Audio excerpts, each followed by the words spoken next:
Hey there, gamers. Welcome back to Cryptic Gaming. I hope you've been having a wonderful week. So, for those of you who have already been in to know, we have a letter from the producer. We're going to go over that, and then I'm going to give you some of my opinions on that. And I want to talk about some of the things that I think that they've done really great. Before we get started, though, Skull and Bones, in my opinion, is probably one of the best games on the market from the aspect of name one game where you can come in and play with your friends, build your own pirate ship, design your own pirate, and have open adventures and just have nothing but fun. And if you say Sea of Thieves, then obviously you haven't played this game, because Sea of Thieves is horrible. It is a horrible game, guys. So now, the journey so far building together in year 2, I'm going to be surmising this stuff, but I'm going to be posting up cards so you can kind of follow along. If you've not read this letter yet, you can find it at Skull and Bones Ubisoft webpage. It's up there. You can also, if you're part of the Discord, go over to our Helm tab, and it's going to be posted a link over there, so you can click that link and go read it for yourself. But we're going to cover over some of the higher ends here. So first thing, coming into Season 2, we've seen some pretty good things coming into the game. We've seen some things that kind of fell flat. So one of the things that fell flat, in my opinion, was the Deathtide PvP mode. In fact, it's like if you opened up a Coca-Cola, left it in a hot car for 3 weeks, and then come back and took a swig of it, it was flat. So, and not very good. So they've done a lot of kind of rethinking on this, and they've kind of got it where it's not so bad. It's still not one of my favorite features of the game, but it's not too bad. So it's coming around. I'm coming around to it. So now with that, we've also seen the Helm Empire change, and I love what they've done with the Helm, guys. I don't care what anybody says.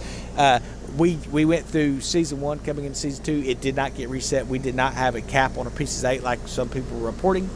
And but like I said, I want to make sure everybody knew what I'd been hearing around the water cooler, so to speak. So that was really awesome to be able to keep our 8s, and then to have our Helm actually stay where it's at and not have anything reset on that. And the Helm is completed for me. I don't have to worry about it anymore unless something changes in the game, and I don't believe that it will. So it says that there's a new Mega Force system for those of you who have played that. I actually kind of like the idea of loading in.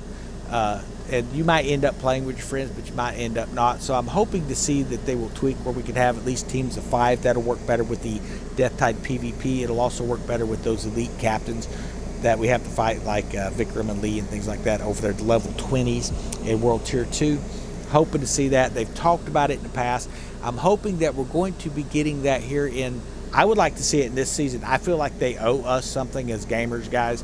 If they're going to be pushing the new faction wars back, then we need to get something in return for it. So I feel like we keep having things removed from us, nothing being handed to us in return.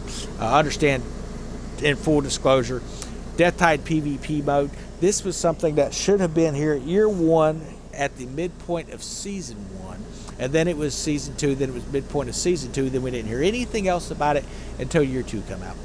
Coming into year 2, we heard a lot of really great things, and it's one of the things that actually got me back into gaming. I'd taken a big break for health reasons, and kind of got back into gaming. The leader of Discord, Sirius, he was telling me about all the great things coming in. He just watched the deck, and we were getting the large ships, the first of which was going to be the frigate.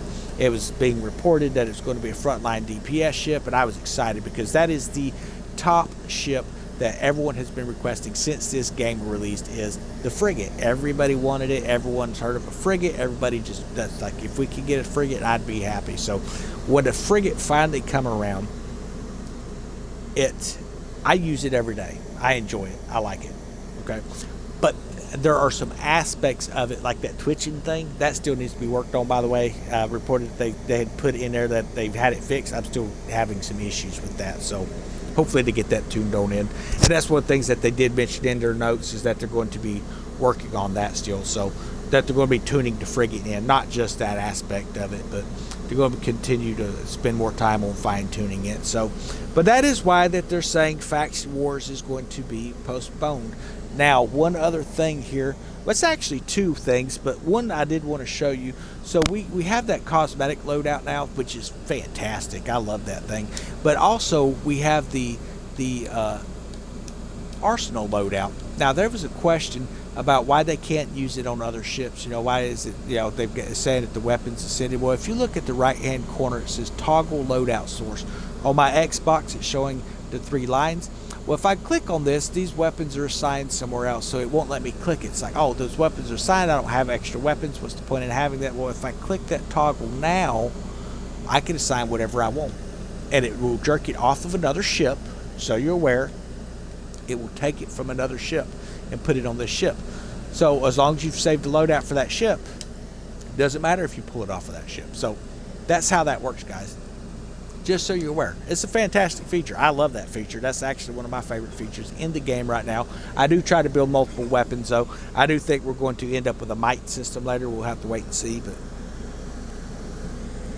reputation and alliances were supposed to be coming in Season 3.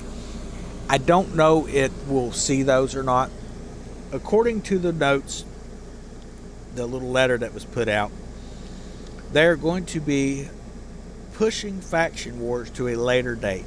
Now, it says we're going to extend Season 2 by a week. Now, that does not mean that at the end of that week we're getting Faction Wars. I want the new players coming into the game to understand that. That doesn't mean we're going to get, it doesn't mean we're not either, but it doesn't mean that we're going to get it at that time. What it means is we're going to be giving another week for them to polish out some other features. Now, when it says the major key features that were announced for Seasons 3 and 4 are going to be pushed back so that they can refocus on Faction Wars, okay? Here's the way I foresee this actually happening here. Faction Wars is going to be pushed to a point that it's not going to release until right at the end of Season 4, which is when it was supposed to release last year, was in Season 4, along with the Kraken. So we're seeing a gutting and slow rolling of the content of the game again. They can use whatever excuse they want to, and they can claim that that's not what they're doing. That is what they're doing. So when we were seeing the weapons being manipulated, they were saying, oh, well, you know, originally there were people reporting saying that, well, what it is that Ubisoft cannot, and this was on the Discord groups and the Reddit groups that claim that they represent the developers, by the way, that there's no way to independently adjust those weapon systems or any of that kind of stuff between the PvP and the PvE. Well, then Ubisoft come around and said, no, we absolutely can adjust those separately. We have the ability to do that. So makes you wonder exactly who's smoking what over there with some of this stuff. Yeah, it's hard to say, but faction system is going to be the new end game, according to the letter here. They want to make sure they have a good building block for it. And I agree, take your time, make sure it's great, make sure it's right. We do not need a steaming pile of clown shit coming into the game. We just don't. So what we want to see is a really good end-game aspect rolling in. So for a lot of the newer players that have come into the game, and many of you have come over to Banished Souls, and I think we've been having a great time playing and watching you guys grow. One of the things that you're going to come across in the game is eventually you're going to reach such a high status in the game that you're going to have all the weapons, you're going to have all your ships done, you're going to have all the blueprints of all the ships and all these things, and you're going to be looking for stuff to do. And that's where we just get together and have these big, massive raids. And while it's been helping you guys, it's been filling our warehouses. But recently my warehouse got hit again in what they call the quality of life improvements. And it's really starting to tick me off.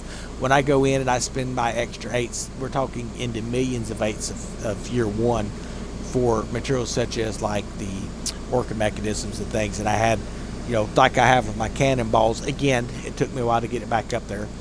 But we'll go by over here and give you some examples here. So as you can come in, like all my food that used to be up 999,000, basically $1 million of it. Same with my kits and things like that, my cannonballs and stuff like that. I've been having to work these back up. I don't even use ballista. Why they were down to below 80,000, no idea.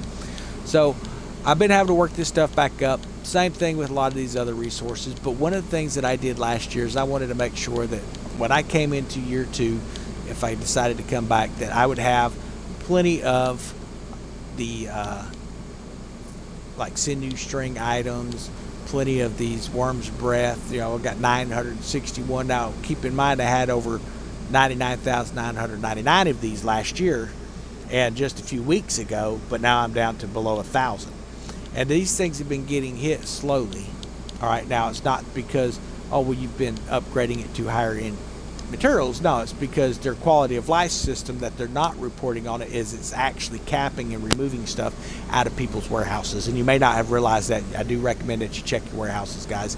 Definitely check your warehouses for those of you who have been playing for a while. So Now, is that enough for me to say, oh, I'm done? No, absolutely not. Yeah, I still think that it's a great game. It's got a great future. But this future would look a lot brighter if, one, they would bring in some outside help from another Ubisoft division, because Singapore is obviously having some issues in rolling out new content. They are having issues in bringing in the new gaming systems within this game. So when you're looking at the faction system, the reason it's being slow rolled and stuff, from what I've heard from PC testers that I communicate with quite a bit, and I will not reveal their names, but what I will tell you is, if they had not put a kibosh and a hold on this thing, it would have killed the game. So what we want to see is, let me take you back in time, jump in your time machines real quick. 2013, it was around spring. I was living in Oregon, and I wanted to go out to this expo I'd been given a free ticket on. It was a gaming expo. I'd never been to one before. I'd played video games but didn't consider myself a gamer, and I seen a Skull and Bones demo set up there. Now, this game has evolved a lot from those days, for some better and for some worse areas, but one of the things that game encompassed was the faction system, and I believe that that's where they're going to be trying to head now with the faction system, just simply because of the cards that they released with the hostile takeover with the takeover and defense system, factional takeover and defense. That's going to be something that they was going to add in the game in Season 4, which now has a hold on it, by the way, to a later date. But that's kind of what we were looking at now. Coming into Season 3, here's what I expect to see. One, do I expect to see anything extra added to Season 2? I don't expect to see anything added to Season 2. I would be surprised if they give us anything at all the rest of Season 2, other than that new Lullaby event. I do recommend doing that, because they got a great set of torpedoes and some other weapons and stuff we're going to want to get in there. But Season 3, it says that all of the major key features of the game are now going to be put on hold, and they're going to have to release an updated roadmap. So I guess the roadmap is going to be changing so much, so drastically. I almost don't expect to see Faction Wars until the end of Season 4 at this point, and we'll have to wait and see whether or not officer system happens. I would expect the officer system will happen in Season 3. The hand-to-hand combat system, which is part of the faction system, by the way, guys, will not be introduced in the game during Season 3 like we had originally hoped. From what it's sounding like, that has been announced as a major key release, is what they were talking about. It's a major feature, is what that was supposed to be. So that's not going to get released. That was supposed to be that major feature. And then, of course, that factional takeover and defense was supposed to be a major feature. We'll probably still see the Corvette coming in Season 4. There's been a few people said it would be Season 3. I don't know. The card showed a large ship for Season 4. It didn't say which one. I didn't see anything about a large ship for Season 3. So maybe they'll throw us a bone and they'll give us a large ship for Season 3 and a large ship for Season 4, and not just, leave us hanging here. We'll have to wait and see. The reason I think we'll see an officer system, though, is in that early game that I had played back in the day, when we come in here to your cosmetics, and this is going to sound familiar to some of the people who did early testing too, I'm sure. So we're going to come to manage ship. We're going to go to ship cosmetics, and we're just going to tab over until we can find our pets. Now, in that early game in 2013, these were not iguanas and lemurs and hippos and things. They actually showcased people, officers, and when you would look at it, it would show a perk. Now, within that perk, the more you used the officer, opening infamy points within them and using them in combat, it would expand upon the perk stage 1, stage 2, stage 3, things like that, until you could get them fully upgraded. Okay? Now, like I said, that probably sounds familiar looking at some of this stuff with the early betas and even alpha testing stuff, but it was originally an officer, a person in that back 2013 Open Game Expo, guys. So all they had to do is add a ship cosmetic tab, and they could throw an officer in there with that buff. It's that simple. It's no different than adding an extra deck for cannons. So that'll be pretty simple. I imagine we will see that coming into Season 3, so we're not going to lose all content in Season 3, just the major key features, just so people understand that. So when you're looking at Season 4, we were looking at a Kraken coming in, and we were looking at the Corvette, and we were looking at something called the Hunter's Guild, which is where you can get your Hunter's Dow. Now, how much of that is key features, I don't know. It sounded like the Kraken was going to be a key feature, and then that factional system is going to be a key feature. So hopefully we're not fixing to get moved back another year on the Kraken, because keep in mind it was supposed to have been Season 4 of Year 1 that the Kraken was released, and the factional system in the Northern Territories was supposed to came last year. So that's what I'm talking about, slow rolling. They gut it, then they slow roll it out. And the reason for that, in my opinion as a gamer, guys, and like I say, as much as I love the game, it needs to be in better hands than Singapore Division. And here's why. They are under a contractual agreement to release new content to us, the players, okay? New content to us, the players, can be that they gut a system down and just slow roll it to you, and it's considered new content. And they can take 1 year's worth of content. We had 2 originally in the system here, okay? It was the main game expansion and some additions that we've seen, and they're giving us the additions here in year 2, but that stuff that was gutted out of year 1 is now going to be moved to year 3 from what it's looking like. So, like I say, not 100% certain on that. That's exactly what I expect is going to happen. But like I say, it's not a deal breaker. The game's still great. Those of you just coming into the game, you got a lot of catching up to do anyway. You really do. So this is going to be great for you guys.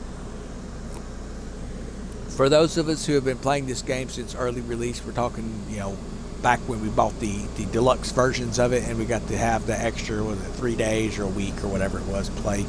And basically when the game released, we were all sitting at Kingpin after 3 days. So that's kind of what we looked at. It looks like they've sped that process up quite a bit. People can reach Kingpin a lot quicker. They can start getting those weapons and stuff.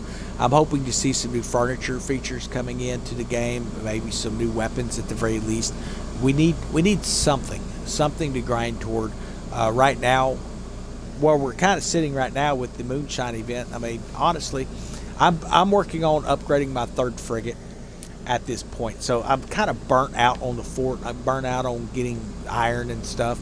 I've got my Nashkers, I've got my heliports, I've got everything I need out of the Moonshine event, but I still run it on occasion. Just something to do. I like to mix things up. I like to come in here and hit my convoys and just kind of come across the sea, and don't even bother fast traveling. Just come around and blow everything up that you come across. That's a lot of fun to do, farming out your missions, coming up here, taking out towers, taking out forts and stuff. There's a lot of fun to that still in the game.